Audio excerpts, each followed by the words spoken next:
Εναρμονία. Μια εκπομπή που ασχολείται με τις δράσεις του δικτύου των φορέων υγείας της Ιεράς Μητροπόλεως Δημητριάδος και Αλμυρού. Επιμελείται και παρουσιάζει ο Λάμπρος Παρασκευάς. Συντελεστές: επιμέλεια ήχου Νίκος Βαραλής. Επεξεργασία ήχου, μοντάζ και μουσική Δημήτρης Πολύζος και Δημήτρης Γεωργίου. Ανάγνωση κειμένου Αλεξάνδρα Καβούρα. Δημοσιογραφική επιμέλεια Χριστίνα Αγριγιάννη. Επιμέλεια θεμάτων εκπαίδευσης ειδικής αγωγής Χριστίνα Πίκη και Παναγιώτα Χατζηχαραλάμπους.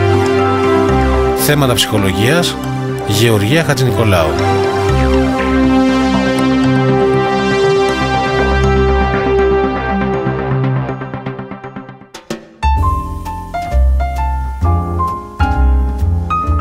Κυρίες και κύριοι, καλή σας σήμερα και πάλι. Η εκπομπή Εναρμονία στο δικτύο της Ιεράς Μητροπόλεως Δημητριάδος και Αλμυρού, στο δίκτυο των φορέων υγείας της Μητροπόλεως μας. Θα μιλήσουμε, ρε παιδιά, κομπλάρισα, τι να πω, ίσως επειδή έχω μια ωραία γυναίκα σήμερα καλεσμένη, την Τίνα Τάρνετ, όχι Τίνα Τάρνετ, Τίνα Κλάρα. Σωστά το είπα? Πάρα πολύ σωστά. Καλημέρα. Την πρόεδρο, απλώς το έπαιξα λίγο έτσι άβολα, ότι ήμουν τρακαρισμένος και λοιπά. Δεν ξέρω, κυρία Κλάρα, πώς θα σας λέω? Κυρία Κλάρα, Τίνα, πώς θέλετε να απευθύνω? Νομίζω Τίνα, γιατί έχουμε γνωριστεί. Καλημέρα σας, καλημέρα σε όλους. Ναι, και στους ακροατές. Καλή Σαρακοστή πρώτα απ' όλα. Και καλή άνοιξη, σημερινή σημερία. Σήμερα, έχουμε σημερία, πολύ ωραία. Και έτσι ο καιρός τώρα μας ευχαρίστησε, γιατί αλλιώς ξεκίνησε, αλλιώς πέρασε η νύχτα και βλέπω τώρα έναν ωραίο ήλιο έξω και ζεστούλα, ευτυχώς. Ναι, δεν μας το χάλασε. Η κυρία Κλάρα λοιπόν είναι η πρόεδρος του Οδοντιατρικού Συλλόγου Μαγνησίας, χειρούργος οδοντίατρος. Έχουμε ένα βιογραφικό, αλλά δεν θα το διαβάσουμε. Θα την παρακαλέσουμε να πει λίγα λόγια για την Τίνα την Κλάρα. Και εμένα με πιάσατε τώρα ξεπρόπτου. Αυτό τι μπορώ να το... Λοιπόν. Να πούμε τα βασικά. Παντρεμένη, μαμά 3 παιδιών. Είστε από εδώ? Και οδοντίατρος, βεβαίως. Από το Βόλο. Ναι, γέννημα θρέμα. Πώς αποφασίζετε να γίνετε οδοντίατρος? Λόγω λοιπόν, συνέτρεξαν οι εξής λόγοι. Καταρχήν, μου αρέσει πάρα πολύ η κατασκευή πραγμάτων με τα χέρια, δηλαδή και στο σχέδιο μου είναι καλή και φτιάχνω πράγματα. Μου αρέσει να επισκευάζω, τα βλέπω όλα σαν ένα μεγάλο puzzle και που θέλω να το φτιάξω. Οπότε, ό,τι περνάει από τα χέρια μου το επισκευάζω. Και η οδοντιατρική λοιπόν είναι η αγαπημένη μου ενασχόληση. Επίσης η αδερφή της γιαγιάς μου ήταν αδερφή στον Ερυθρό Σταυρό και από μικρή είχα διαβάσει πάρα πολλά βιβλία της και μου άρεσε γενικά η ιατρική, οπότε συνδύασα λοιπόν την κατασκευή μαζί με την ιατρική, όπως καταλαβαίνετε, και είμαι ακριβώς στη θέση που ήθελα, έτσι, από επαγγελματικής άποψης και από οικογενειακής, γιατί μου αρέσουν τα πολλά παιδιά. Και έχετε 3, 3, ναι. Μπράβο. Έναν μεγάλο που είναι 29 και 2 μικρά που είναι 13, που είναι δίδυμα, αγόρι και κορίτσι. Ναι. Υπέροχα πράγματα. Νίκο, υπέροχα. να μαθαίνουμε. Λοιπόν. Και να πούμε και για το σύλλογο τώρα. Εμένα μου άρεσε πάρα πολύ αυτός ο συνδυασμός, το πώς οι διαθέσεις, πώς να το πει κανείς, οι ικανότητες συνδέθηκαν και έγιναν ουσιαστικά ένα επάγγελμα ζωής, το οποίο ουσιαστικά δίνει χαρά. Αυτό έτσι, και πρέπει να είναι ευτυχισμένοι, γιατί ακριβώς το χόμπι της το έκανε επάγγελμα. Ναι. Και αυτοί οι άνθρωποι που κάνουν το χόμπι τους επάγγελμα είναι ευτυχισμένοι. Τέρμα, είναι ολοκληρωμένοι νομίζω. Ακριβώς. Άμα όπως ο Νίκος ο Βαραλής και εγώ τώρα. Άστο καλύτερα. Λοιπόν, η μέρα είναι Παγκόσμια Μέρα σήμερα τι? Στοματικής υγείας. Οπότε θα μιλήσουμε για τη στοματική υγεία. Να μιλήσουμε για τη στοματική υγεία ακριβώς. Ή να πούμε πρώτα για το σύλλογο που προεδρεύεις. Για το σύλλογο, ναι, ο Οδοντιατρικός Σύλλογος Μαγνησίας έχει περίπου 216-17 άτομα Στη Μαγνησία ακριβώς. Βέβαια τα περισσότερα βρίσκονται στην πόλη του Βόλου, αλλά έχουμε και στα νησιά και στα γύρω χωριά. 216 άτομα. Ναι, μήπως είναι πιο πολλά? Όχι, είναι τόσα. Και είναι και αρκετά, νομίζω. Είναι αυτό βέβαια που λέμε, ότι αν όλοι οι Έλληνες ενδιαφερθούν να φροντίσουν τη στοματική τους υγεία, δεν θα φτάσουν οι 13.000 περίπου οδοντίατροι που είναι πανελληνίως, γιατί υπάρχουν προβλήματα στο στόμα. Και όχι μόνο, θα έλεγα εγώ. Καλά, εγώ τώρα θα πω για το δικό μου το πεδίο, βέβαια, το οποίο σαφώς συνδέεται όμως και με την υπόλοιπη σωματική υγεία. Είναι αλληλένδετο το στόμα με το σώμα. Γι' αυτό και έχουμε και ένα τώρα σύνθημα: χαρούμενο στόμα ίσον ένα χαρούμενο σώμα. Λοιπόν, ας πούμε λίγο για την Παγκόσμια ημέρα που μας ενδιαφέρει σήμερα και λέμε και τα υπόλοιπα.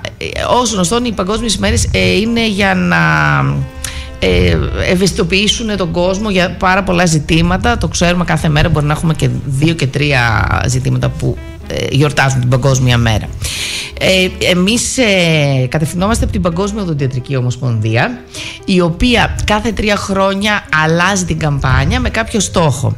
Φέτος ο στόχος λοιπόν είναι πραγματικά να καταλάβουμε τη σχέση στόματος και σώματος και να ευαισθητοποιήσουμε τον κόσμο ώστε να ενδιαφερθεί για το στόμα και κατ' επέκταση να έχει ένα γερό σώμα. Και όπως καταλαβαίνετε, εφόσον η Παγκόσμια Οδοντιατρική Ομοσπονδία θέλει να ευαισθητοποιήσει τον κόσμο, τη γη, σημαίνει ότι πάρα πολλοί έχουν προβλήματα με τη στοματική τους υγεία. Διάβασα ένα άρθρο για εσάς που διάβασα, μιλάει 3,5 δισεκατομμύρια κόσμος έχει πρόβλημα με το στόμα του. Είναι αλήθεια? Είναι γεγονός αυτό, γιατί μιλάμε τώρα ο μισός πληθυσμός δηλαδή. Ακριβώς, ναι. Και βέβαια αυτό δείχνει ίσως και το επίπεδο του μισού πληθυσμού. Γιατί κακά τα ψέματα, τα κράτη τα οποία έχουν προχωρήσει και έχουν ευαισθητοποιηθεί για τους πολίτες τους έχουν σίγουρα και υψηλό βαθμό στοματικής υγείας. Καταλαβαίνετε λοιπόν τώρα τις διαφορές. Δεν είναι ευχάριστο αυτό σήμερα στο 2024. Στο δυτικό κόσμο πιστεύω ότι είναι καλύτερα τα πράγματα, αλλά τι γίνεται στην Ανατολή, που όπως λέμε? Στην Ανατολή, στην Αφρική, ναι, δυστυχώς όπως ξέρουμε εκεί το επίπεδο ζωής δεν είναι αυτό που θα έπρεπε να είναι. Μα αυτό φαίνεται και από το μέσο όρο ζωής. Στην Αφρική είναι 42 χρόνια, ενώ στην Ευρώπη 42, ναι. Στην Ευρώπη έχουμε ξεπεράσει τα 82-85 ναι, με προσδόκιμο χρόνια. Πια να περνούμε και τα 100, διάβασα φαίνεται πρόσφατα. Από τι ακριβώς υπάρχει. Ακριβώς, ναι. Τι να πούμε, βέβαια. Βασικά θα προχωρήσουμε να πούμε λίγο και για τον σύλλογο. Ποια είναι η δομή του, που σας βρίσκει ο κόσμος αν θέλει, και ποια είναι η συμβολή του για την εύρυθμη λειτουργία των οδοντιάτρων μέσα στο γίγνεσθε του Βόλου. Ωραία. Λοιπόν, ο Οδοντιατρικός Σύλλογος Μαγνησίας καταρχήν είναι νομικό πρόσωπο δημοσίου δικαίου. Δεν είναι συνδικαλιστικός σύλλογος. Και γιατί δεν είναι συνδικαλιστικός? Δεν είναι όργανο του κράτους στην ουσία, γιατί ελέγχει ακριβώς τους οδοντιάτρους που εργάζονται σε κάθε νομό. Εμείς λοιπόν, εκτός του ότι αδειοδοτούμε τα οδοντιατρία, δηλαδή ξέρουμε... Δηλαδή δεν έχουμε μέσω εσάς, δεν παίρνουμε αδειοδοτία. Ακριβώς.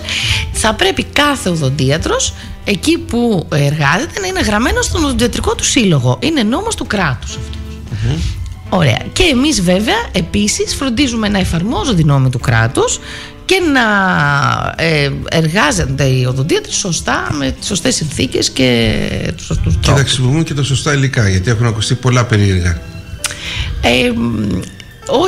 Όχι τόσο. Δηλαδή εμείς δεν επισερχόμαστε σε αυτό το κομμάτι, αν και υπάρχει και πειθαρχικό συμβούλιο κλπ. Οι πειθαρχικές διαδικασίες είναι μόνο για τους συγκεκριμένους νόμους, τους οποίους πρέπει να τηρούμε βάσει του κράτους. Σπάνια ελέγχεται, δηλαδή θα μπορέσει να ελεγχθεί μια τέτοια διαδικασία που αναφέρεται τώρα. Άλλωστε θεωρούμε ότι όλοι οι οδοντίατροι πτυχιούχοι θεωρητικά ασκούν το λειτουργήμά τους σωστά. Ναι, όλοι οι οδοντίατροι, όχι πτυχίουχοι, όλοι οι οδοντίατροι που έχουν την συναίσθηση ότι μιλάνε για ανθρώπους. Οπότε αφού εργάζονται με ανθρώπους και με την υγεία ενός άνθρωπου, λογικά θα είναι πιο ευαισθητοποιημένοι. Τώρα το πτυχίουχος δεν λέει κάτι. Όχι, πρέπει να είσαι πτυχίουχος για να είσαι οδοντίατρος, δεν γίνεται αλλιώς. Ναι, εντάξει, σαφώς παίρνεις τον τίτλο, αλλά δεν νομίζω ότι όταν είσαι πτυχίουχος έχεις την συναίσθηση του ανθρώπου που χρειαζόμαστε εμείς περισσότερο. Νίκο, έτσι δεν είναι? Ναι, εντάξει, αλλά είναι μια απαραίτητη διαδικασία. Ναι, είναι οπωσδήποτε. Εμείς πάντως, επειδή επεξεργαζόμαστε συνήθως πονεμένους ασθενείς, θεωρώ ότι σαν ειδικότητα ιατρική έχουμε περισσότερη συναίσθηση. Όσο και αν φαίνεται περίεργο, δηλαδή λένε πάμε στον οδοντίατρο και μας πονάει. Δυστυχώς θα προκαλέσουμε πόνο όταν θα πρέπει η θεραπεία μας να είναι τέτοια για να απαλύνει και να εξαφανίσει τον πόνο. Είναι γεγονός αυτό. Απλά έχουμε φτάσει σε αυτό το σημείο ότι, μάλλον είμαστε σε αυτά, συνέχεια στο πρόβλημα ότι έρχεται ο ασθενής ήδη με πρόβλημα και πόνο.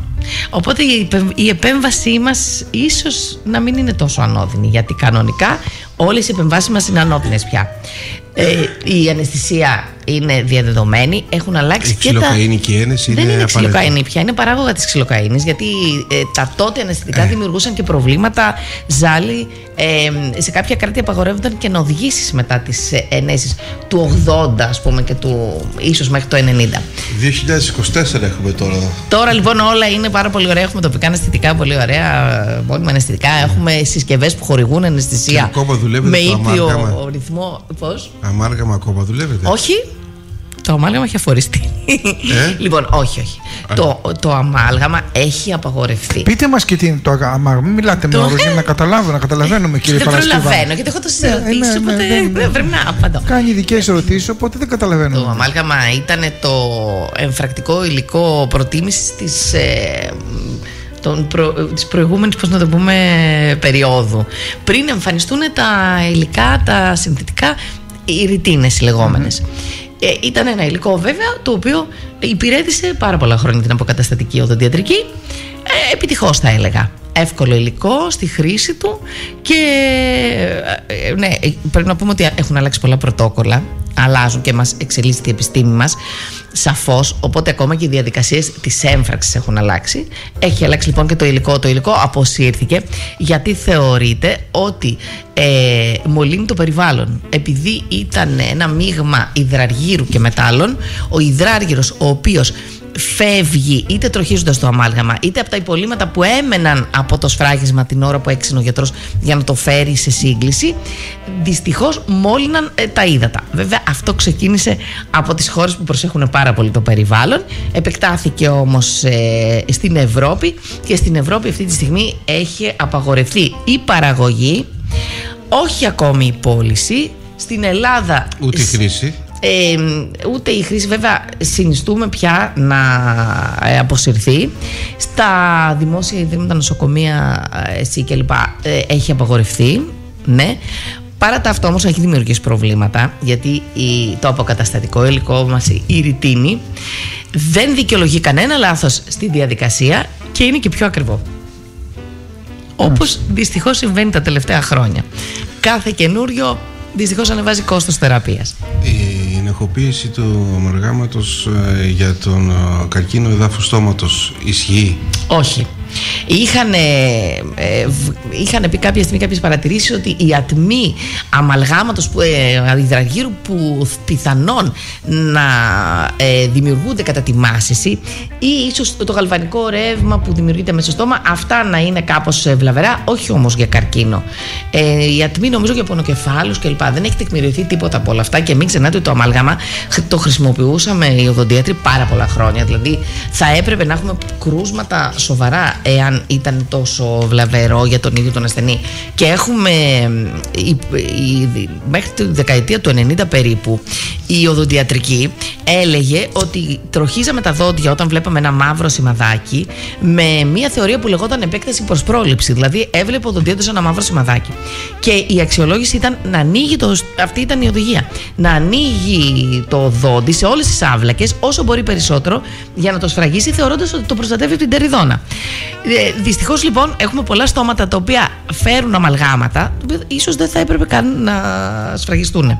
Τώρα κάνουμε συντηρητική οδοντιατρική, δηλαδή ψάχνουμε ακριβώς συνήθως και με μεγένθηση, με μικροσκόπια πια. Υπάρχει και για να βλέπουμε ακριβώς πού είναι χαλασμένο το δόντι, να το αφαιρούμε μόνο αυτό το κομμάτι και να το αποκαθιστούμε. Ναι, είναι πολύ σημαντικό να διορθώνουμε αυτό που πονάει και όχι γενικώς ότι βλέπουμε Ναι, εντάξει, ήταν η θεωρία όμως του πανεπιστημίου εκείνη. Η βιβλιογραφία αυτή λοιπόν. Ήταν οι τότε μελέτες. Όσο έχουμε πολλά μέσα για να κάνουμε περισσότερες μελέτες, ανακαλύπτουμε ακόμα περισσότερα πράγματα που ευχόμαστε να είναι υπέρ του ανθρώπου. Τι παρεμβάσεις μπορεί να κάνει ο σύλλογος, σαν σύλλογος, σε έναν οδοντίατρο που δεν ασκεί, ή θα υπάρχει κάποιος πελάτης που δεν είναι ικανοποιημένος για κάποιο λόγο? Θα εξετάσει την καταγγελία του ο σύλλογος, αν σταθεί και θα επεμβεί, ή δεν μετέχει σε αυτό το πράγμα? Εμείς έχουμε έναν νόμο δεοντολογίας, οπότε θα πρέπει να έχει παρεμβεί κάποιο άρθρο της δεοντολογίας για να τον παραπέμψουμε σε πειθαρχικό αδίκημα. Αλλά γενικά οποιαδήποτε διαφωνία, να σας πω. Πειθαρχικό. Έχει περάσει κανένας πειθαρχικό τα τελευταία 20 χρόνια? Στο Πανελλήνιο ναι, στο Βόλο όχι. Έχουμε καλούς συναδέλφους οι οποίοι συντάσσονται με τη δεοντολογία. Αλλά να πω κάτι, οποιαδήποτε διαφωνία προκύψει μέσα σε ένα οποιοδήποτε ιατρείο, όχι μόνο οδοντιατρείο, συνήθως εξετάζονται τα αστικά δικαστήρια. Και γι' αυτό σας λέω, θα πρέπει να έχει παραβεί η κανόνα δεοντολογίας. Επειδή ακριβώς εμείς είμαστε νομικό πρόσωπο δημοσίου δικαίου. Και οι κανόνες δεοντολογίας είναι για τη διαφήμιση, είναι για διάφορα πώς να το πω, τα προσωπικά δεδομένα. Έχουμε αρκετούς κανόνες οι οποίοι δεν έχουν καμία. Τους κανόνες που έχετε δεν είναι. Ακριβώς. Δεν χρειάζεται να τους μάθουμε. Γιατί μην ξεχνάτε το ότι μέχρι κανένας να κριθεί ένοχος, πρέπει να περνάει από κάποιες διαδικασίες. Εμείς λοιπόν η ενοχή που μπορούμε να παραθέσουμε. Ανάλογους ελεκτικούς μηχανισμούς. Ναι, βεβαίως. Και έχουμε και το ανώτατο πειθαρχικό. Έχουμε. Ναι, τα οποία βέβαια έχουν πάντα και έναν νομικό, έχουν έναν ειρηνοδίκη ο οποίος καθοδηγεί τη διαδικασία εισαγγελέα. Ναι. Δεν είναι δηλαδή το πειθαρχικό μόνο από οδοντιάτρους. Όταν θα φτάσει κανείς να περάσει πειθαρχικές διαδικασίες. Σας λέω από άλλους νομούς ότι ναι, έχουν περάσει πειθαρχικές διαδικασίες, αλλά συνήθως είναι για παραπτώματα του δεοντολογικού κανονισμού. Γιατί όμως με ρωτάτε συνέχεια γι' αυτό? Όχι, έχω εμπειρία τέτοια, γι' αυτό και εγώ σε αυτό θα παίζω το δικηγόρο του διαβόλου που στα λέγαμε. Επειδή εγώ είμαι πρόεδρος βέβαια και σαφώς έχω ακούσει πάρα πολλά πράγματα, είναι πάρα πολύ δύσκολο κανείς να κρίνει διαδικασία επεμβατική. Θα έπρεπε οι χειρούργοι να μην χειρουργούν σε τέτοια φάση. Δηλαδή, ειλικρινά, μην ξεχνάτε ότι ένας είναι αυτός που δεν κάνει λάθη. Ένας και κάπου υπάρχει Θεός. Ακριβώς. Αυτό που λέμε. Και ναι, δυστυχώς από εκεί και πέρα πολλά μπορούν να συμβούν. Το καλό με εμάς είναι ότι είναι δόντια. Έχουμε πολλά. Ναι, η εξαγωγή ενός δοντιού, όπως είπαμε και στην άλλη φορά μέσα στο Πνευματικό Κέντρο της Ιεράς Μητροπόλεως που είμαστε συγκεντρωμένοι, είχαμε πει ότι θεωρείται ακροτηριασμός. Είναι, δυστυχώς. Όλα είναι ακροτηριασμοί, ακόμη και το σφράγισμα είναι ακροτηριασμός. Εμείς δεν είμαστε οι ορθοπαιδικοί, παραδείγματος χάρη, που θα σπάσει το κόκαλο, το βάλουν στη θέση του και θα δέσει το κόκαλο και πάντα θα αφήσει μια γραμμή κατάγνωτος που μπορεί κάποιος να το διαγνώσει. Εμείς είμαστε μπαλώματα. ορμόνες κατά κάποιο τρόπο, δυστυχώς, χωρίς να θέλω να παρεξηγηθούν οι συνάδελφοι. Γι' αυτό επιμένουμε στην πρόληψη. Ακριβώς αυτό. Και ένα μικρό σφραγισματάκι μπορεί να δημιουργήσει πάρα πολλά προβλήματα στο δόντι, γιατί το δόντι είναι ζωντανός οργανισμός. Αυτό που βλέπουμε σκληρό απ' έξω, από μέσα καλύπτει μια πολύ ζωντανή στιβάδα. Την οδοντίνη, η οποία οδοντίνη έχει σωληνάρια, επικοινωνεί με τον βολφό. Ακριβώς. Από τη στιγμή λοιπόν που θα ανοίξει μία μικρή τρυπούλα, όχι εμείς, η τεριδόνα, και θα μπουν μικρόβια μέσα, μπορούμε να οδηγηθούμε και σε μία απονεύρωση από μια πολύ μικρή είσοδο. Γιατί είναι ένα πιο ευαίσθητο δόντι, είναι λίγο πιο πάνω ο βολφός και μπορεί να φτάσει να πονάει με το παραμικρό. Γι' αυτό ζητάμε από τον κόσμο να ευαισθητοποιηθεί και να επενδύσει στη σωματική του υγεία. Το λέω τώρα 2-3 μέρες που δίνω συνεντεύξεις. Είναι πολύ λίγος ο χρόνος που ζητάει το στόμα. Το στόμα ζητάει το πρωί και το βράδυ απαραίτητα το βούρτσισμα. Σαφώς το βράδυ σίγουρα. Το βράδυ 100%. Βέβαια δεν αποκλείουμε και στο ενδιάμεσο και στην ημέρα, αλλά εμείς ζητούμε τουλάχιστον το πρωινό και το βραδινό. Όχι, ο Νίκος και εγώ τα φάμε σκορδαλιά πλένουμε εδώ. Και επειδή δεν τρώμε σκορδαλιά, δεν θέλω να πω τέτοια. Λοιπόν, το βούρτσιμα πρέπει να διαρκεί πάνω από 2 λεπτά. Γιατί τόσο χρόνο χρειάζεται η οδοντόβουρτσα να λειτουργήσει μέσα στο στόμα για να απομακρύνει την πλάκα. Όλοι νομίζουν ότι βουρτσίζουν για την τούρτα και το σουβλάκι. Λοιπόν, βουρτσίζουμε για να απομακρύνουμε ένα στρώμα μικροβίων που δημιουργείται συνέχεια μέσα στο στόμα μας. Αυτό το στρώμα μικροβίων είναι που κάθονται πάνω τα άλατα από το σάλιο και μας κάνει την πέτρα με τα γνωστά αποτελέσματα, ουλίτιδα, περιοδοντίτιδα. Η περιοδοντίτιδα είναι και από το στρώμα των μικροβίων, όχι μόνο από την πέτρα. Και αυτό το στρώμα είναι στο οποίο θα έρθει και το γλυκό, θα δημιουργηθούν οξέα και θα μας κάνει την τεριδόνα. Με 3 λεπτά το πρωί και 3 λεπτά το βράδυ, αν βάλουμε και λίγο νήμα μαζί, μεσοδόντια βουρτσάκια και ένα στοματοδιάλειμμα, ξέρουμε ότι έχουμε επενδύσει 100% στη σωματική υγεία ισοβίως. Αλλά πρέπει να ξεκινήσουμε νωρίς. Η παιδοδοντική εταιρεία λέει ότι από 1 έτους πρέπει το παιδί να επισκέπτεται τον οδοντίατρο. Ωραία, θα έρθουμε τώρα. Θα ξεκινήσουμε, ναι. Έτσι να μιλήσουμε για την εποχή των γυλών και μετά... Ωραία, τότε να κάνουμε λοιπόν ένα μουσικό διάλειμμα και πάμε ουσιαστικά να μιλήσουμε για την πρόληψη τώρα από την προεδρική ηλικία μέχρι την... Ακριβώς. Ωραία.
έρθουμε και στην...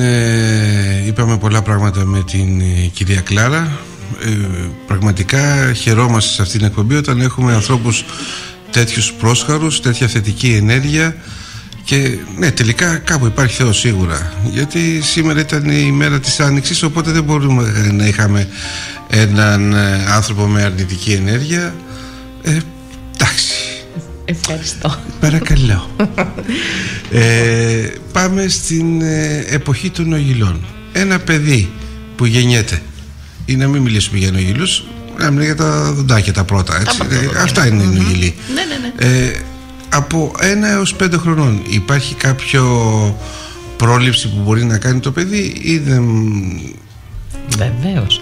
Λοιπόν, ωραία, ας ξεκινήσουμε. Να τα πούμε έτσι. Λοιπόν, λέμε λοιπόν ότι από 1 έτους πρέπει να αρχίσει να επισκέπτεται τον οδοντίατρο, ώστε και το παιδί να συνεχίσει τη διαδικασία, δηλαδή να βρίσκεται στο χώρο ενός οδοντίατρου που έχει λιγότερα εξειδικευμένα μηχανήματα κλπ. Δεν έχει σημασία αν θα επιλέξει, τι θα επιλέξει ο γονιός, αυτόν τον οδοντίατρο ο οποίος μπορεί να παρακολουθήσει το παιδί. Σαφώς έχουμε και τους συναδέλφους που έχουν κάνει μεταπτυχιακό παιδοδοντίας και ασχολούνται μόνο με παιδιά. Αλλά γενικά όλοι οι οδοντίατροι μπορούν αυτή τη στιγμή να ελέγξουν τα παιδικά δοντάκια. Λοιπόν, η φθορίωση λειτουργεί, υπάρχει ακόμα? Να μην φτάσουμε εκεί. Ξεκινούμε ακόμα από το 1 έτους. Θα φτάσουμε και εκεί. Λοιπόν, 1 έτους. Λοιπόν, τι πρέπει να κάνει γενικά η μαμά ενός βρέφους? Έτσι. Λοιπόν, πρέπει οπωσδήποτε να ξεκινάει να βουρτσίζει τα πρώτα δοντάκια. Που υπάρχουν μικρά δαχτυλάρια που μπαίνουν στα δάχτυλα, υπάρχουν παιδικές οδοντόβουρτσες. Πρέπει να βουρτσίζεται το δόντι. Και ειδικά μετά το γάλα το βραδινό, που πολλά παιδιά έχουν την τάση να κρατούν είτε το πιπερό είτε να θυλάζουν πολύ αργά το βράδυ και να μένει το γάλα πάνω στα δοντάκια. Πρέπει να ξεπλένετε με λίγο νεράκι, αν όχι να βουρτσίζετε. Δηλαδή, αμέσως μετά το γάλα να δίνουμε λίγο νερό, να συνηθίσει ένα παιδάκι να πίνει και το νεράκι του μετά, για να ξεπλένονται τα δοντάκια. Τώρα, από 1 μέχρι 5-6 που αρχίζουμε και αλλάζουμε δόντια, ένα παιδάκι θα αποκτήσει 20 δόντια. 10 στην πάνω γνάθο και 10 στην κάτω γνάθο. Τα οποία είναι πάρα πολύ σημαντικά. Είναι σημαντικά γιατί το παιδί θα τρώει με αυτά, θα μιλάει με αυτά, αλλά κρατούν και το χώρο αυτά τα δόντια για να βγουν σωστά τα μόνιμα δόντια. Αν δηλαδή ένα παιδάκι χάσει τους παιδικούς τραπεζίτες νωρίς, θα πρέπει να βάλει κάποια συσκευή διατήρησης χώρου για να μπορέσουν τα υπόλοιπα δόντια να μην έρθουν να καταλάβουν αυτό το χρόνο που χάθηκαν τα παιδικά δοντάκια. Λοιπόν, όσο για τη φθορίωση, σε αυτή την ηλικία χρησιμοποιούμε οδοντόκρεμες οι οποίες είναι για αυτές τις ηλικίες, πιο πολύ για να μην καταπίνει το παιδί ιδιαίτερα φάρμακα, το φθόριο γενικά, γιατί όταν λέμε καταπίνει, μην ξεφύγει κανένα παιδί και πάρει και την καταπιεί. Γιατί συνήθως ένας γονιός προσέχει που αποθηκεύει όλα τα φάρμακα και τις οδοντόβουρτσες και τις οδοντόκρεμες και οτιδήποτε. Όσο και να προσέχεις ένα παιδί που είναι κινητικό, θα υπάρχει πάντα πρόβλημα, οπότε το πιο σωστό είναι πού θα τα βολέψει ο γονιός. Ωραία. Λοιπόν, σε αυτή την ηλικία λοιπόν το παιδί μαθαίνει ότι υπάρχει ένας γιατρός ειδικά για τα δόντια και μαθαίνει ότι πρέπει να φροντίζει τα δόντια του με αυτόν τον τρόπο. Λέει, αφού ο γιατρός αυτός κοιτάει τα δόντια μου και το επιβραβεύουμε και του δίνουμε και δωράκια κλπ. Και φροντίζουμε να πούμε στους γονείς να τους ενημερώσουμε και για τη διατροφή των παιδιών, αλλά και για τον τρόπο που πρέπει να φροντίσουν τα δοντάκια. Υπάρχουν δόντια σε αυτή την ηλικία που μπορεί να είναι πολύ κοντά, πυκνά το ένα με το άλλο και να πρέπει ο γονιός να βάζει νηματάκι και να τα καθαρίζει τα δόντια.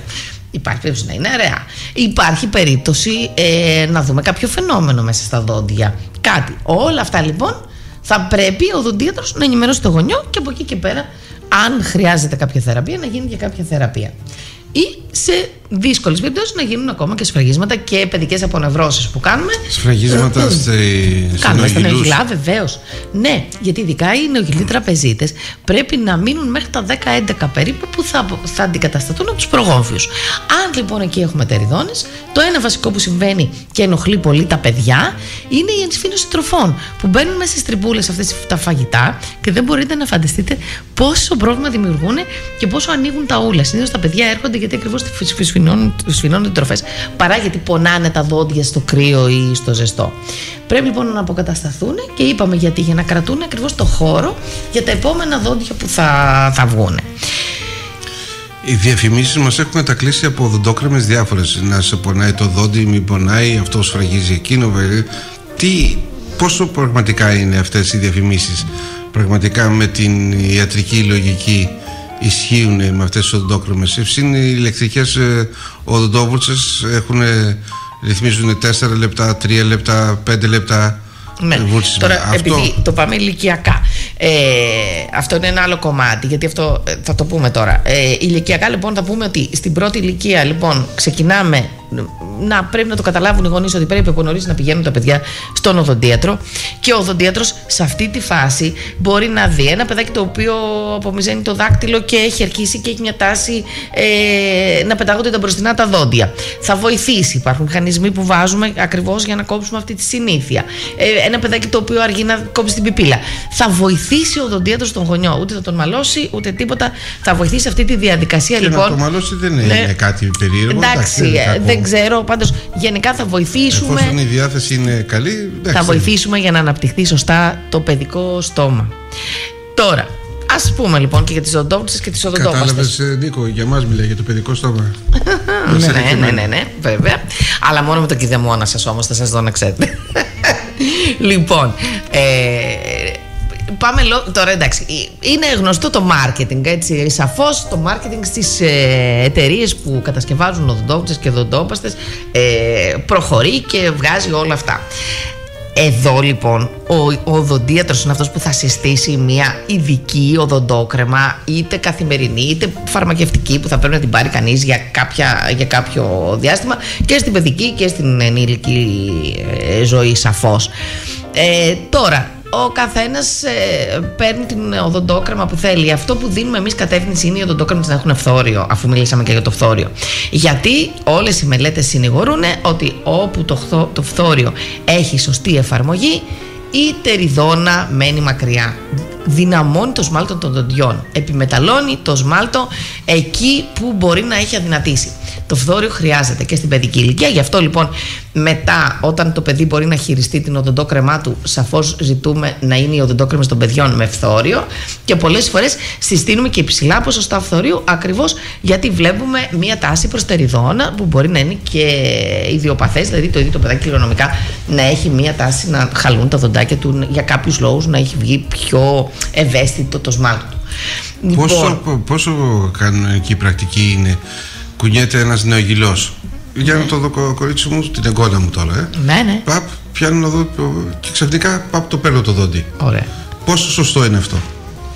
Τι, το να κάνετε τον οδοντίατρο? Όχι, δεν κάνω οδοντίατρο. Θυμάμαι την κόρη μας, μπαμπά, κουνιέται. Και να κάνει και εξαγωγή. Κουνιέται ένα δόντι. Για να δω, κορίτσι μου, ξαφνικά το πήρα στο χέρι. Ναι, ωραία, εντάξει, πολύ καλό. Το φυσιολογικό είναι να πέφτουν μόνο τους τα δόντια. Βέβαια, αν δεν πέφτουν, πέφτει ο οδοντίατρος στη μέση. Ή ο μπαμπάς. Δεν πρέπει να υπάρχει παραμονή νεογυλού και μόνιμου. Δηλαδή, αν ένας γονιός δει ότι φυτρώνει πίσω συνήθως από τα νεογυλά το μόνιμο δοντάκι, πρέπει να ξέρει ότι πρέπει να πάει στον οδοντίατρο να το βγάλει. Αν και από τη στιγμή που θεωρητικά θα έχει ξεκινήσει από ενός έτους να τον επισκέπτεται τον οδοντίατρό του, θα είναι ελεγμένο το στόμα των παιδιών. Ναι, τώρα, όσο για την οδοντόβουρτσα. Η οδοντόβουρτσα είναι ένα εργαλείο και εξαρτάται από αυτόν που το χρησιμοποιεί. Και η ηλεκτρική και η χειροκίνητη οδοντόβουρτσα κάνουν σωστά τη δουλειά τους, αρκεί το χεράκι να κάνει σωστές κινήσεις. Δηλαδή, άλλες είναι οι κινήσεις που κάνουμε με τη χειροκίνητη οδοντόβουρτσα και άλλες κινήσεις κάνουμε με την ηλεκτρική. Και αυτό είναι θέμα εκμάθησης, το οποίο πάλι το αναλαμβάνει ο οδοντίατρος. Για την πέτρα μπορεί να χρησιμοποιηθεί σειρματόβουρτσα? Λοιπόν, η πέτρα είναι όντως κληρονομικό. Δηλαδή, κάποιοι έχουν περισσότερα άλατα στο σάλιο τους και κάποιοι δεν έχουν τόσο. Όμως, αν το δόντι παραμένει καθαρό, δηλαδή βουρτσίζουμε σωστά, δεν είναι εύκολο να πιάσει κανείς πέτρα. Αν δηλαδή βουρτσίζουμε και κάνουμε το νήμα μας ή τα βουρτσάκια μας και τα κάνουμε σωστά, η πέτρα για να μείνει πάνω στο δόντι πρέπει να βρει βρωμίτσα. Πρέπει να βρει τη γλίτσα, αυτή την πλάκα. Αν δεν βρει πλάκα δεν θα καθίσει, θα φύγει. Γι' αυτό και αυτοί που έχουν πάρα πολύ πέτρα πρέπει να μαθαίνουν ακριβώς ότι πρέπει να βουρτσίζουν λίγο παραπάνω με τα δόντια τους, με λίγη περισσότερη προσπάθεια, ας πούμε. Τώρα, οι ηλεκτρικές οδοντόβουρτσες επίσης πρέπει να πούμε ότι βοηθούν πολύ τους φροντιστές. Αυτούς δηλαδή οι οποίοι βουρτσίζουν τα δόντια άλλων ανθρώπων. Σίγουρα είναι πολύ πιο εύκολο να κάνεις κινήσεις με την ηλεκτρική οδοντόβουρτσα παρά με την χειροκίνητη σε ένα άλλο στόμα. Στο δικό σου μπορείς να κάνεις τα πάντα. Έτσι, μια και είπαμε και για τις οδοντόβουρτσες. Και μαλακή οδοντόβουρτσα δεν συστήνουμε ούτε μέτρες ούτε σκληρές. Μόνο ούτε όταν εμείς κρίνουμε ότι θα πρέπει ο ασθενής να χρησιμοποιήσει κάτι παραπάνω. Και δυστυχώς υπάρχει και μεγάλη διαφορά στις εταιρείες. Δηλαδή, σε κάποια η μέτρια μπορεί να είναι και τύπου πιο σκληρή. Ή η μαλακή να είναι πολύ μαλακή. Τέλος πάντων, εμείς γι' αυτό είμαστε χρήσιμοι. Γιατί κατευθύνουμε έναν ασθενή στην εξατομικευμένη του στοματική υγιεινή. Όλα τα στόματα έχουν κάποια ιδιαιτερότητα. Οπότε εκεί θα πρέπει εμείς να δώσουμε οδηγίες ακριβώς ώστε να φροντίζετε σωστά το στόμα. Δεν είναι όλα ίδια.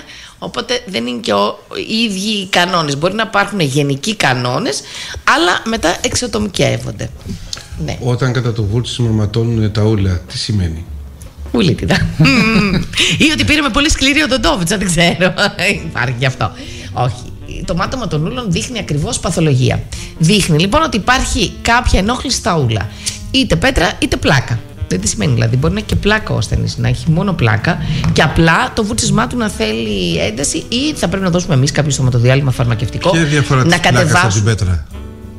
Η πέτρα είναι το ταμάρι που λέμε. Ναι, είναι όταν η πλάκα πάρει άλατα από το σάλιο και γίνει σκληρή στην ουσία. Ναι.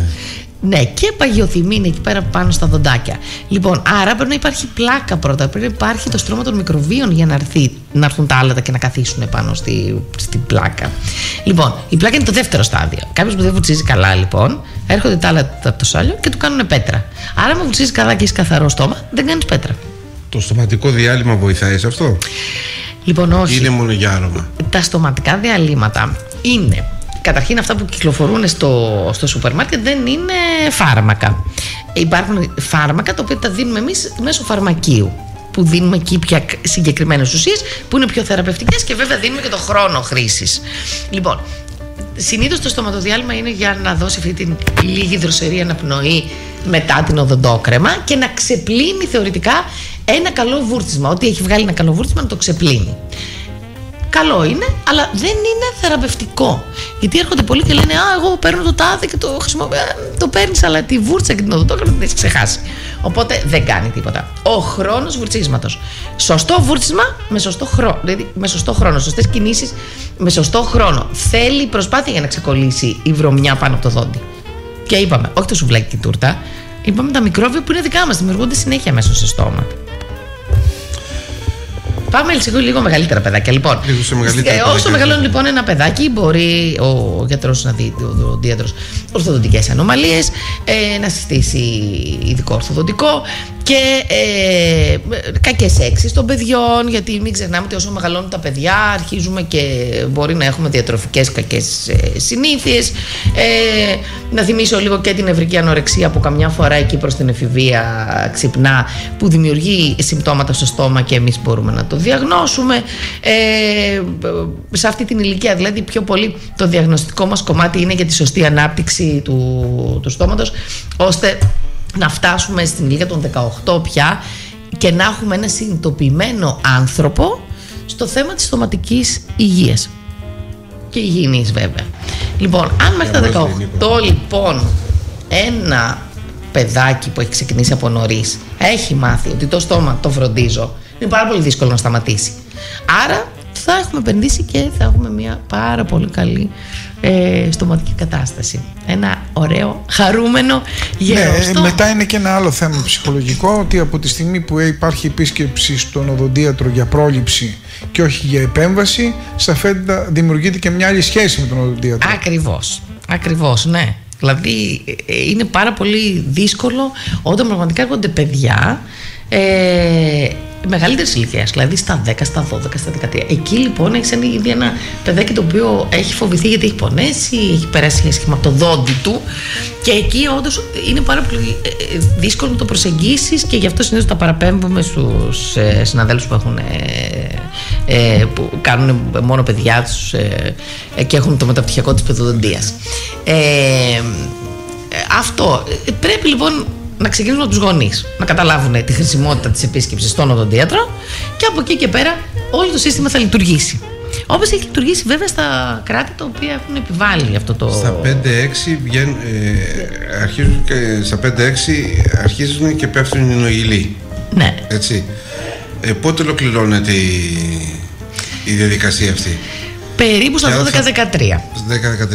Θα πρέπει να κάνουμε παρέμβαση εμείς αν δεν έχουν ολοκληρωθεί σε αυτή την ηλικία. Θα κρίνει ο γιατρός βεβαίως, ναι. Θα δούμε. Γι' αυτό λέω ότι αυτό είναι η ανάπτυξη του στόματος του παιδιού. Αν δηλαδή κάποιος το παρακολουθεί, ακριβώς αυτό θα κάνει.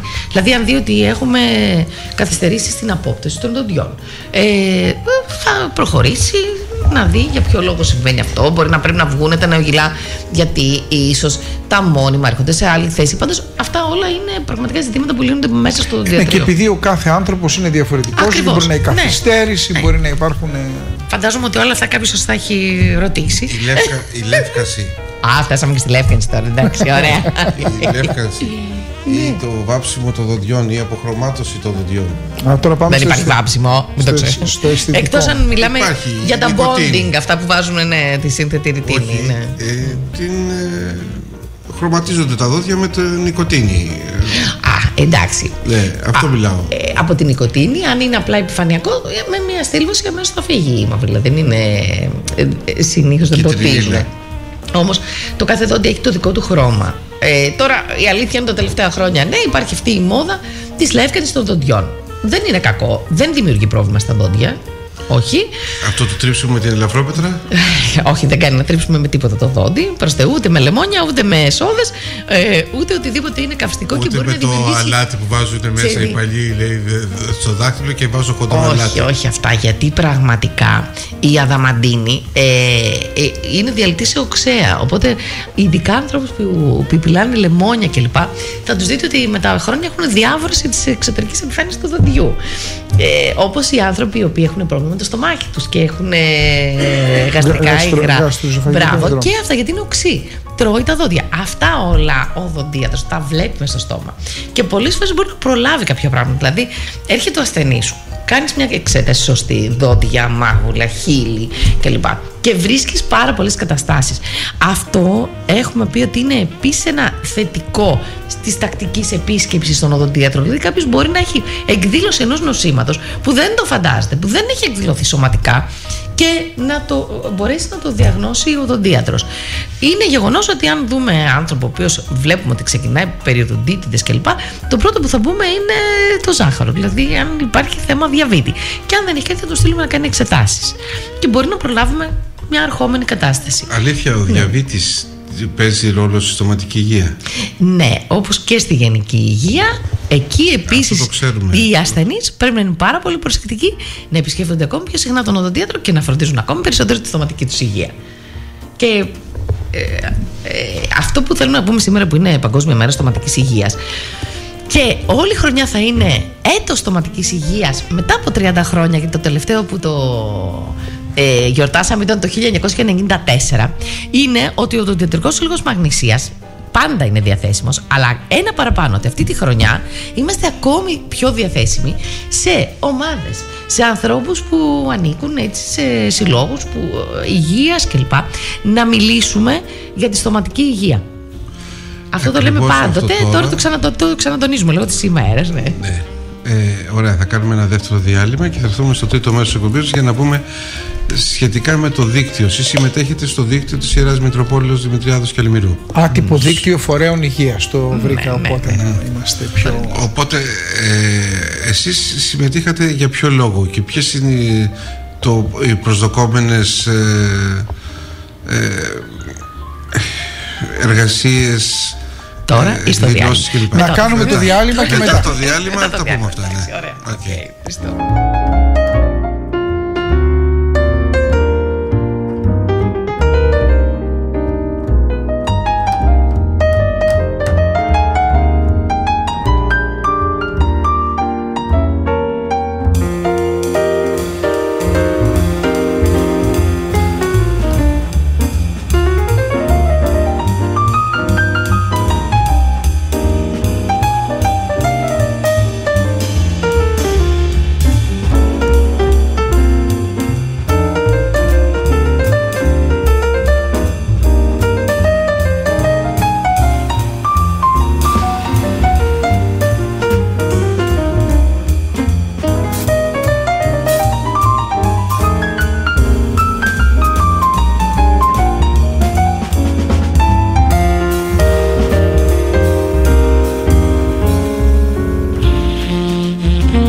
Θα πούμε και για το άτυπο δίκτυο φορέων υγείας της Μητροπόλεως, αλλά πριν πούμε αυτό να κλείσουμε την οδοντιατρική προσέγγιση λέγοντας συγκεκριμένα πράγματα.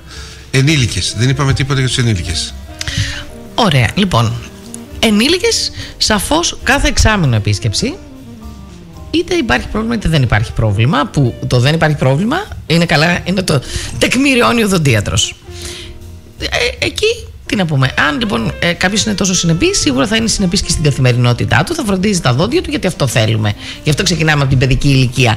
Θέλουμε μονίμως να καταλάβει κάποιος ότι αυτό το κομμάτι από την θέλει. παιδική ηλικία του γίνεται ρουτίνα η φροντίδα αυτό του στόματος. θέλει αυτή τη φροντίδα. Δηλαδή δεν μπορούμε να λέμε αχ, κοιμήθηκα σήμερα λίγο πιο αργά γιατί ξενύχτησα και δεν πρόλαβα να βουρτσίσω. Αχ, το πρωί ξύπνησα πιο αργά, δεν πρόλαβα. Αυτό δεν υπάρχει. Δεν το δικαιολογεί δηλαδή το στόμα. Θέλει φροντίδα. Το επόμενο. Εμφυτεύματα. Στη Λεύκανση ήμασταν. Στη Λεύκανση. Ναι. Φτάσαμε στο εμφύτευμα. Εμφύτευμα. Λοιπόν, στην αποκατάσταση. Αλλά το εμφύτευμα είναι πραγματικά μία μορφή από τις αποκαταστάσεις που έχουμε έλλειψης δοντιού και είναι και βέβαια η πιο μοντέρνα. Αρκετά πετυχημένη τεχνική, γιατί με ρωτάνε όλοι. Εννοείται ότι όπως και σε όλη την περίθαλψη, όταν κάτι ακολουθήσει σωστή διαδικασία εφαρμογής, σίγουρα έχει καλό αποτέλεσμα. Συγγνώμη. Απλά δεν θα ξεχνάμε βέβαια και τον παράγοντα άνθρωπο. Δηλαδή, όπως όλες οι θεραπείες, μπορεί κάποια θεραπεία να μην είναι αποδεκτή από τον οργανισμό. Σε αυτό συμβαίνει σε οποιαδήποτε θεραπεία. Έτσι. Αλλά μιλάμε τώρα ότι αυτό που είπα, ότι όταν γίνει κάτι σωστά πάει πάρα πολύ καλά, και αυτό είναι αποδεδειγμένο, γιατί τα εμφυτεύματα δεν ξεκίνησαν τώρα. Έχουν ξεκινήσει περίπου από τις αρχές του 2000 με άλλες τεχνικές από αυτές που κάνουμε τώρα. Τώρα και η τεχνολογία έχει διαμορφώσει τελείως αλλιώς το εμφύτευμα και τις τεχνικές μας και όλα. Και πραγματικά έχουμε φτάσει σε ένα σημείο η αποκατάσταση να είναι πάρα πολύ καλή. Δηλαδή, άνθρωποι που δεν έχουν δόντια να αποκτούν ωραία δόντια. Βέβαια, με ένα σχετικό. Εδώ είναι ένα ερώτημα το οποίο θα το θέσω και. Εμφυτεύματα στην Ελλάδα, στο Βόλο ή στην Βόρεια Μακεδονία και Βουλγαρία κλπ. Επέτρεψέ μου να πω την γενικότερη ερώτηση. Το κόστος των οδοντιατρικών υπηρεσιών, το οποίο ουσιαστικά κάνει τους ανθρώπους να αποφεύγουν την επίσκεψη στον οδοντίατρο και να γίνεται αυτή όταν ο πόνος πλέον δεν μπορεί να σταματήσει με κανένα παυσίπονο. Λοιπόν, να ξεκινήσουμε. Δεν υπάρχει παυσίπονο, υπάρχει το τσιπουράδικο μετά από. Ευτυχώς στο Βόλο έχουμε και πολλά. Λοιπόν, άμα δεν πιάνει και το τσιπουράδικο. Λοιπόν, καταρχήν θα πρέπει να πω ότι τα οδοντιατρία είναι μικρά χειρουργία στην ουσία. Θα ξεκινήσω λοιπόν από το χώρο. Το ότι για να διαμορφωθεί αυτός ο χώρος και να λειτουργήσει έχει ένα πάρα πολύ μεγάλο κόστος. Και δεν είναι αγοράζω μια καρέκλα μόνο. Όλα αυτά που βλέπει κανένας μέσα σε ένα οδοντιατρίο αντικαθίσταται πάρα πολύ συχνά. Από τα εργαλεία μέχρι τα μηχανήματα. Η ίδια η επιστήμη έχει προχωρήσει πάρα πολύ, και για να λέμε πια όλοι μας ότι ασκούμε την οδοντιατρική του σήμερα, θέλουμε υποστήριξη από πάρα πολλές συσκευές, οι οποίες δυστυχώς είναι όλες πανάκριβες.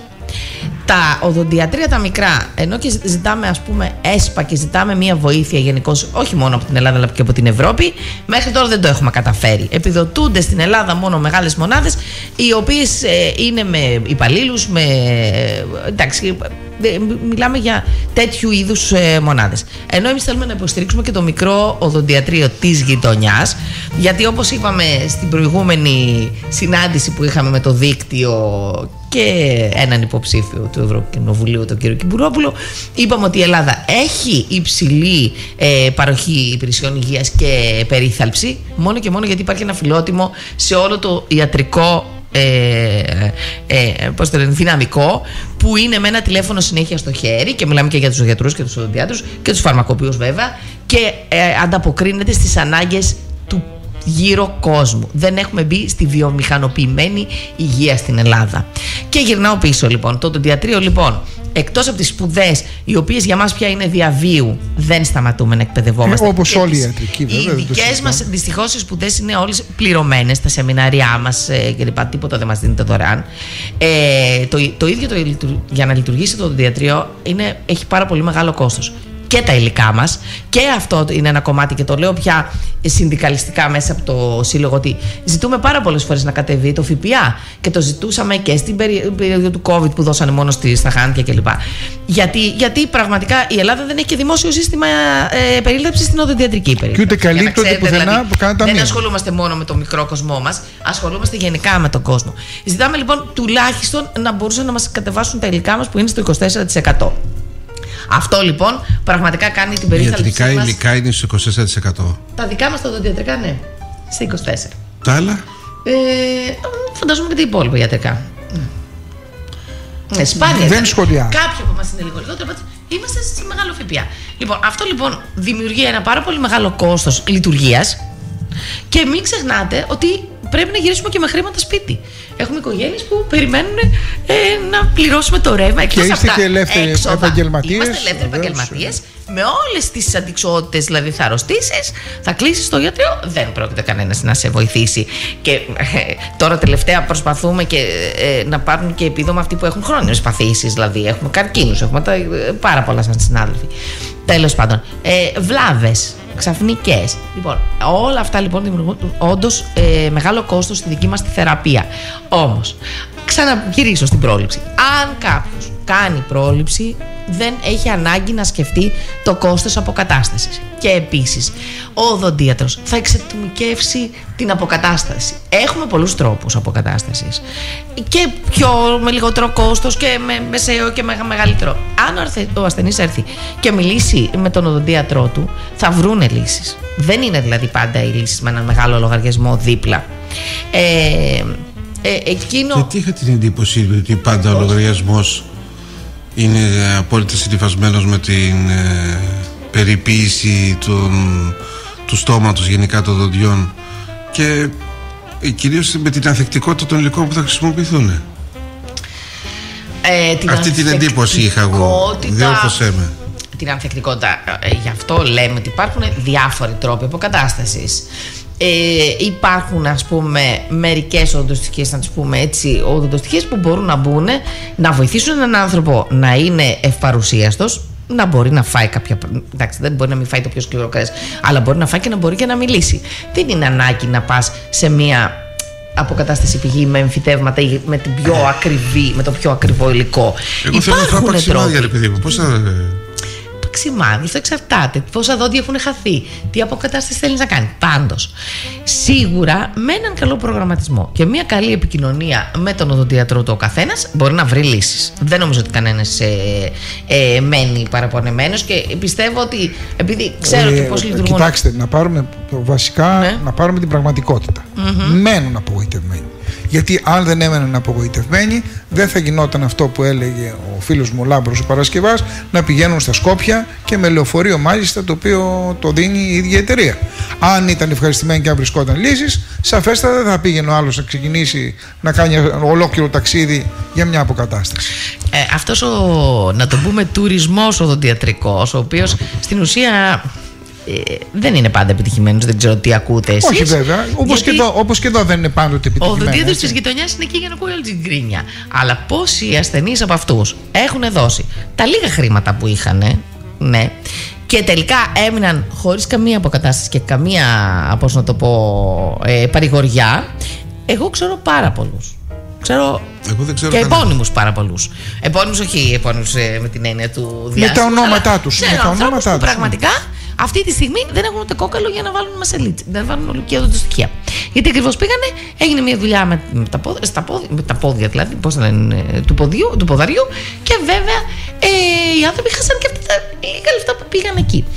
Εγώ πιστεύω, επιμένω. Τώρα, στη δικιά μας την πόλη έχουμε τόσους οδοντιάτρους. Δεν μπορεί κάποιος να μην δεν βρει κάποιον να συνεννοηθεί μαζί του και να. Πώς το λένε, δεν μπορεί να πει ότι εγώ, γιατρέ, έχω αυτό το χρήμα. αποδοτήρια της οδοντίας. Δεν χρειάζεται να πας σε 15, αλλά θα βρεις. Γιατί ακούς από τον ένα στον άλλον κλπ. Και όχι, ξέρετε, είμαστε και ελεύθερη αγορά. Δεν έχουμε συγκεκριμένο τιμολόγιο. Έχετε απόλυτο δίκιο. Ναι. Αλλά το θέμα είναι όπως και σε όλους τους γιατρούς σήμερα. Ενώ πριν μας έφτανε μία διάγνωση, τώρα πρέπει να κάνουμε 4 από 4 διαφορετικούς γιατρούς και να έχουμε την ικανότητα της διάκρισης, να καταλάβουμε ποιος από τους 4 αυτούς είχε το δίκιο. Διότι είναι 4 διαφορετικές. Πώς έγινε αυτό? Δεν ξέρω πώς έγινε. Είναι ένα πράγμα. Πώς έγινε, γιατί υπάρχει το Google? Όχι, δεν υπάρχει. Δεν υπάρχει το Google. Αλλά είναι, όπως λέμε, είναι πολύ πρακτικό πράγμα. Έχω μια αρρώστια, την οποία ο άλλος βρίσκει έναν τρόπο θεραπείας ο οποίος είναι διαφορετικός. Δεν μπορεί 4 γιατροί να έχουν διαφορετικές απόψεις. Σε εμάς δεν νομίζω ότι υπάρχει τέτοια περίπτωση. Δηλαδή να έχει 4 διαφορετικές διαγνώσεις, δεν μπορώ να το πιστέψω. Επίσης, πρέπει κανείς να καταλάβει τώρα. Πάει ο άλλος ένα ταξιδάκι και μέσα σε αυτό το ταξιδάκι είναι 5 πονευρώσεις, 3 εξαγωγές και 4 εμφυτεύματα. Μέσα σε 2 μέρες. Και περιμένει ότι αυτό είναι επιτυχημένο. Τι να πω τώρα? Ναι, δεν γίνεται. Γίνεται αυτό το πράγμα? Όχι. Δεν γίνεται αυτό το πράγμα. Και σας λέω, είμαστε και σε μια πόλη που γενικά έχουν και ανθρώπους που έχουν κάνει τα μεταπτυχιακά τους και στην οντοδοντία και στην παιδοδοντία και στην περιοντολογία. Δηλαδή, έχουμε ανθρώπους που είναι πιο πάνω από το απλό πτυχίο του διάτρου. Λοιπόν, δεν μπορεί να μην δεν βρει κανείς μία λύση. Δηλαδή, δεν ξέρω πώς λειτουργεί αυτό το σύστημα. Επίσης, δεν ξέρω πώς λειτουργεί αυτό με τα Σκόπια. Γιατί σας θυμίζω ότι ο οδοντίατρος είναι και κάτι προσωπικό. Όλοι λένε φοβάμαι τον οδοντίατρο. Πώς πάνε εκεί πέρα, σαν έναν άγνωστο, και τον εμπιστεύονται? Αυτό εγώ δεν το έχω καταλάβει. Συνδυάζουν και καζίνο. Μ' αρέσει αυτή η απάντηση. Ναι, γιατί το έχω ακούσει και αυτό. Εντάξει τώρα. Δηλαδή, όχι, πάνε συγκεκριμένα με λεωφορείο που μπαίνει από εδώ, με εταιρεία. Και με το marketing πάλι, με τη διαφήμιση. Τους έχει γενικά και ξενοδοχείο. Έμαθα ότι υπάρχουν και ωραίες βοηθοί εκεί πέρα. Δεν ξέρω, εγώ τυφλός είμαι, δεν έχω αίσθηση. Λοιπόν. Πάμε, Νίκο, να δούμε για τους βοηθούς. Όχι, δεν χρειάζεται. Στα δόντια δεν χρειάζεται. Ό,τι πεις. Τέλος πάντων, ελεύθερο είναι και αυτό, δεν μπορεί κανένας να το σταματήσει. Αλλά έχω ακούσει και την άλλη πλευρά, ότι πήγα εκεί, είδα διάφορα και γύρισα και βρήκα τον οδοντίατρο της γειτονιάς μου και τα βρήκαμε και μπόρεσα να κάνω τα δόντια. Αυτό είναι πραγματικότητα. Όπως ψάχνουμε τον κάθε γιατρό, ψάχνουμε και τον οδοντίατρο. Υπάρχουν πάρα πολύ καλοί άνθρωποι, δηλαδή όλοι είναι καλοί, αλλά υπάρχουν άνθρωποι που μπορείς να συνεννοηθείς περισσότερο γιατί ταιριάζουν στο στυλ σου περισσότερο, και άνθρωποι λιγότερο. Αυτό είναι το. Ακριβώς. Δεν είναι γιατί δεν είναι συνεννοήσιμος ο απέναντί σου. Είναι ακριβώς τι σου ταιριάζει. Ακριβώς. Εμένα μου έχει τύχει, φίλε, να πάω στο οδοντίατρο. Το είπα προηγουμένως, μιλήσαμε με την κυρία Κλάρα. Πήγα να το μιλήσω. Έλα, σταμάτα να μιλάς, ανοίξε το στόμα σου. Κάτσε να σου πω που είναι το δόντι του χαλασμένο. Θα το δω εγώ, δεν χρειάζεται. Ναι, εντάξει, οπότε λες ευχαριστώ πάρα πολύ. Χάρηκα. Ευχαριστώ πάρα πολύ. Σηκώθηκα από την καρέκλα και έφυγα. Εντάξει. Και με χρέωσε κιόλας για την επίσκεψη. Κι άλλος θα έλεγε ότι εγώ δεν πήγα στην Τίνα, παραδείγματος χάρη, γιατί μιλάει πάρα πολύ πάνω από την καρέκλα. Δεν είναι ο καθένας. Είναι ανάλογο το καθένα. Τι θέλει ακριβώς. Τώρα άνοιξε το στόμα σου, εγώ θα δω τι θέλει. Με να χτυπάνε και πολλά τηλέφωνα λόγω προεδρίας. Είμαι λίγο. Έχεις γραμματέα στο γραφείο? Αυτόν τον καιρό όχι. Είχα, αλλά μετά δεν την αντικατέστησα έτσι με τα διάφορα που συνέβησαν, COVID, πλημμύρες κλπ. Η αλήθεια είναι ότι η οδοντιατρική είναι καλό να είναι 4 χεριών και όχι γραμματέας να σηκώνει τηλέφωνα, αλλά για να σου δίνει εργαλεία κλπ. Αλλά είπαμε, η Ελλάδα σε πολλά πράγματα δεν βοηθάει. Γιατί μην ξεχνάμε ότι για να βγάλεις κι άλλον ένα μισθό θα πρέπει να ανεβάσει κι άλλο το κόστος που το συζητάμε τόσο καιρό εδώ καλά, πέρα. Τώρα συζητάμε προβλήμα του κλάδου. Τώρα θα μπορούσαν να υπάρχουν κλινικές εδώ, να υπήρχαν πολλοί άνθρωποι και να. Πάντως όλοι μας πραγματικά, γιατί το ξέρω γιατί εγώ συζητάω με τους συναδέλφους, προσπαθούμε να δώσουμε ό,τι καλύτερο σε λύσεις στους ασθενείς και ξέρουμε όλοι μας ότι τα χρήματα είναι. Όχι αυτό που είπαμε, είναι η εξαίρεση. Είπαμε είναι η εξαίρεση αυτός ο γιατρός. Όποιος γιατρός δεν. Τώρα από εκεί και πέρα σίγουρα ο κανόνας είναι. Αυτός που δεν τέριαζε σε εσάς. Ναι, δεν τέριαζε σε μένα. Σε άλλους μπορεί να τέριαζε γιατί δεν θέλει να ακούει. Αυτό ακριβώς. Να κρίνει τη διαδικασία. Γι' αυτό το έχω πει αυτό. Λοιπόν, άλλος ασθενής έρχεται και λέει: Μην μου κάνεις ένεση γιατί δεν θέλω. Και άλλος κάθεται στην καρέκλα και τι θέλει να την έχεις έτοιμη. Λοιπόν, υπάρχει όλο αυτό που εγώ δεν κάνω ένεση, δεν μπορώ το μούδιασμα. Να, ορίστε. Όχι, το λέω, δεν κάνω ένεση. Που εμένα δεν με βολεύει αυτό. Δεν με βολεύει αυτό. Δεν μπορώ το μούδιασμα. Δεν μπορώ ασθενή μου να μην μου πονάει. Λοιπόν, και μιλήσαμε γι' αυτό για το κόστος. Αν λοιπόν κάποιος πραγματικά. Θα έπρεπε λοιπόν όλοι να έχουν αυτή την παιδεία της πρόληψης ακριβώς για τον οδοντίατρο. Που σαφώς δεν πρόκειται ποτέ να γίνει πιο φθηνός, είναι γεγονός αυτό και σας λέω γιατί και η τεχνολογία και τα υλικά και όλα με την πρόοδο αντί να γίνονται πιο φθηνά, όπως και οι ιατρικές επεμβάσεις, ξέρετε, περί ρομποτικής, ξέρετε, όλες αυτές οι επεμβάσεις είναι πιο ακριβές, που είναι σίγουρα καλύτερες, δεν δημιουργούν προβλήματα κατά τη διάρκεια της επέμβασης, αλλά είναι για λίγο κόσμο, δεν είναι για πάρα πολύ σήμερα. Τα προβλήματα της υγείας. Για τον πολύ κόσμο τώρα το άτυπο δίκτυο φορέων υγείας, πάρα πολύ ωραία. Εσείς συμμετέχετε ως σύλλογος. Ως Οδοντιατρικός Σύλλογος Μαγνησίας, ακριβώς. Ποιες είναι οι προσδοκίες από την λειτουργία του δικτύου και ποια ακριβώς η συμμετοχή σας? Εμείς σαφώς θα συμμετείχαμε, έτσι και αλλιώς γιατί είμαστε φορέας υγείας και θέλουμε πραγματικά αυτό που κάνουμε τώρα με τον Σεβασμιότατο είναι που πηγαίνουμε λίγο στα χωριά, στα μακρινά έτσι μέρη. Πολύ σημαντικό ώστε αυτό, να μπορέσει, πάρα πολύ σημαντικό. Μπράβο, κάποιος να έχει μια διάγνωση τουλάχιστον, είτε στη δική μας ειδικότητα ή στους υπόλοιπους, που δεν την έχει γιατί δεν έχει την πρόσβαση στην πόλη, στο Βόλο. Και έχουμε την εμπειρία της αγοράς που ήταν πάρα πολύ ωραία εμπειρία πραγματικά και ευχαριστούμε γι' αυτό, που είδαμε αρκετούς ηλικιωμένους που δεν είχαν κατεβεί για το γιατρό στην πόλη εδώ και 3 και 4 και 5 χρόνια και χρησιμοποιούσαν τα ίδια φάρμακα κλπ. Είναι εξαιρετικό το δίκτυο πραγματικά και θα σταθούμε όπου μπορούμε οδοντιατρικά. Δεν κάνουμε περίθαλψη αυτή τη στιγμή γιατί είπαμε να κάνουμε διαγνώσεις. Θέλουμε να δούμε και στοματολογικά περιστατικά, δηλαδή προβλήματα στοματολογίας που δημιουργούνται μέσα στο στόμα, που πολλές φορές μπορεί να είναι και ένας αρχόμενος καρκίνος και να προλάβουμε εντογενάστε. Αυτό που είπαμε, την καρκίνο εδάφους στόματος, έχω ακούσει πολλές φορές τώρα τελευταία. Υπάρχει εδώ και καιρό, ναι. Ναι, όχι, το έχω ακούσει πάρα πολύ, ιδιαίτερα προς το Τρίκυρο, προς τα εκεί. Μπράβο. Και... ναι, στην Ήπεθρο. Ναι, να πούμε ότι παραμελημένη στοματική υγεία δυστυχώς μπορεί να οδηγήσει πάρα πολλά πράγματα. Σπασμένα δόντια που ενοχλούν, δόντια που λείπουν. Σπασμένα δόντια, μην μιλάς. Ναι, κακές έξεις, κάπνισμα, όλα αυτά λοιπόν δυστυχώς μπορεί να οδηγήσουν σε κακές, σε άσχημες καταστάσεις. Ναι. Πάντως θέλω να πω ότι στο δίκτυο φορέων υγείας είναι μια πρωτοβουλία του Σεβασμιότατου, του Μητροπολίτη μας, που πιστεύω ότι θα γίνει θεσμός. Είναι η πρώτη χρονιά που, μάλλον το 23 και τώρα η πρώτη χρονιά που εξελίσσεται και πάει πολύ καλά μέχρι στιγμής,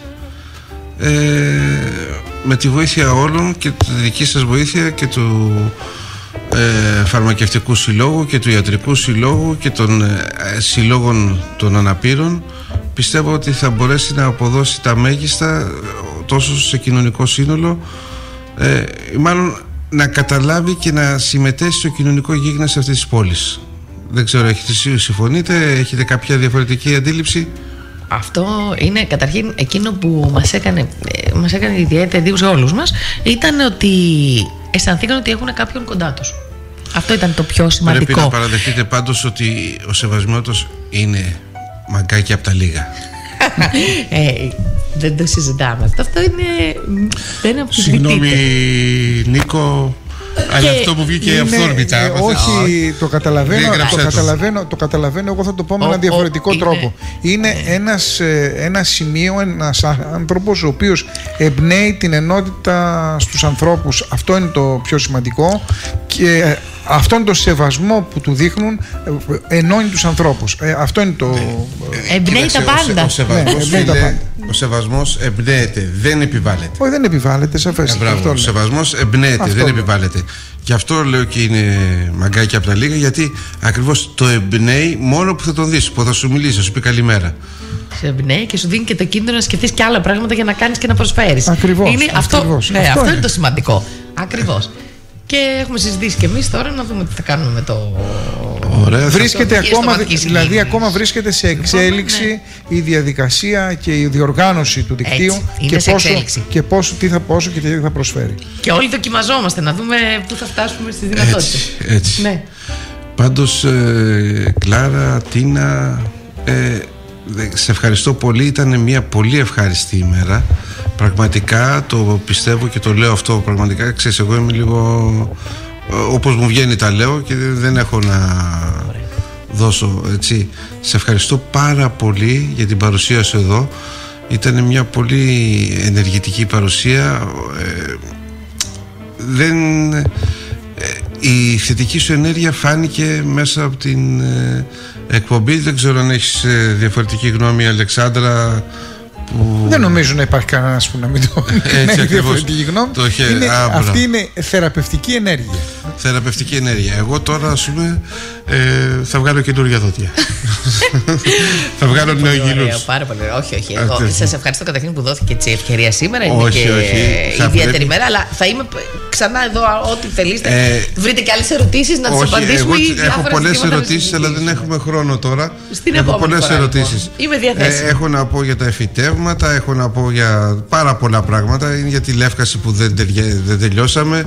Δεν είπαμε επίσης αυτό που είπα την άλλη φορά, ότι ένας άνθρωπος που δεν έχει δόντια κανονικά θα έπρεπε να θεωρείται ανάπηρος.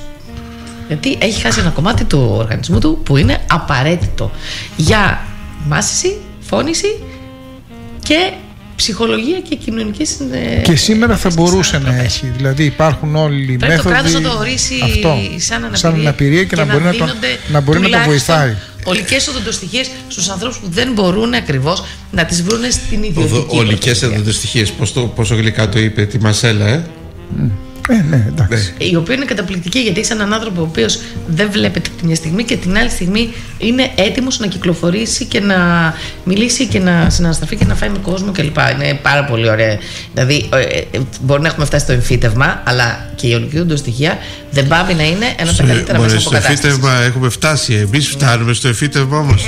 Με 1.200 ευρώ, 1.000 ευρώ το εμφύτευμα. Το 1.200 είναι καλά, γιατί τα 450 είναι το πρόβλημα. Από τη στιγμή που το κόστος ζωής σήμερα είναι 855 ευρώ. Έτσι. Και έχουμε πολλούς ανθρώπους που είναι στα 450. Για φαντάσου, αν θέλω εγώ 1.200 επί 32. Λοιπόν, καλά, 32 θα κάνεις επιτέματα. Ναι, άμα φτιάξεις θα φτιάξεις. Εκεί πρέπει να υπάρχει η δημόσια περίθαλψη. Ναι, ακριβώς. Γι' αυτό. Λοιπόν, να σε ευχαριστήσω. Σε ευχαριστώ πάρα πολύ. Καλή συνέχεια. Φίλε Νίκος, ευχαριστώ πολύ για την υπομονή σου. Μα τι, εγώ χαίρομαι. Ταλαιπώρησα. Σήμερα ιδιαίτερα ήταν μια μέρα χαράς, όπως κάθε φορά που συνδυόμαστε. Δεν ήταν βαρετό, ήμασταν τρεις. Ναι, είχαμε. Λοιπόν, μέχρι την άλλη φορά να είστε καλά.